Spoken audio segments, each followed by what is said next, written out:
ఏం బియ్యం తెచ్చినవయ్యా? అయితే పుల్లలు పుల్లలు లేకుంటే ముద్ద ముద్ద అవుతుంది. దుఃఖం పోతప్పుడే చెప్పిన కదా పోయిన తప్పకు తెచ్చినే పట్టుకరమ్మని. అరే గవ్వే తెచ్చిన్నే, ఆ సంచి ఈ సంచి ఒకటే ఉన్నది చూడు. సేమ్ బ్రాండ్ అడిగి మరీ తీసుకున్నా. ఏం బ్రాండో ఏమో పోరలు అస్సలు తింటలేరు. అలా బియ్యం వాళ్ళకి ఇచ్చేసి రాపో. ఇగో ఇట్లా పంచాదులు నడుస్తుంటాయి చాలా ఇండ్లల్లా. మీ ఇండ్ల సుతా చూసే ఉంటారు. మరి గిట్ల ఎందుకు అవుతుందంటే బ్రాండ్ చూపించి బాదుడు పెట్టిండ్రు బియ్యం మీద. సంచి మీద తీరొక్క కంపెనీల పేర్లుంటాయి గాని అండ్లుండే బియ్యం మాత్రం ఒకటే.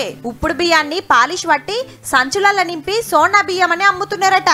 చూస్తానికి సేమ్ అట్లనే ఉంటాయి కాబట్టి పబ్లిక్ కు గుర్తు దొరకలేదు. స్టీమ్ రైసు అగ్వకొస్తాయి, సోనా రైసు రేట్ ఎక్కువ. హీగేముంది, తక్కువ బియ్యం తెచ్చి ఎక్కువ రేటుకు అమ్ముకొని తినేటోళ్లకు గుండ్లు కొడుతున్నారు అన్నట్టు. పట్నం శివారు మైలార్ దేవుపల్లిలా 3 రైసు డిపోలను చెక్కింగ్ చేస్తే ఒక్క గోదాంలోనే 10,000 బస్తాల బియ్యం దొరికినాయి. ఒక్క బస్తాకు సుతా బిల్లులు లేవట.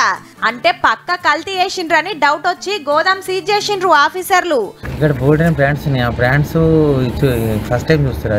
ఏం బ్రాండ్స్ అవి ఎట్లా వచ్చినాయనేది కూడా కొంచెం క్లారిటీ రావాలి మాకు. కుల్ల రైస్ సుతున్నాయటుల్లో రైస్ మిల్లుల తప్ప కుల్ల దొరకవు.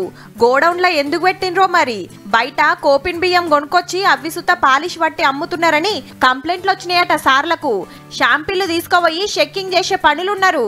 కాబట్టి కొనేటోళ్లు సంచి మీద బ్రాండ్ చూసుడే కాదు అందులున్న బియ్యం కథ ఏందని కూడా ఓ పారి నజరేస్తే మంచిది.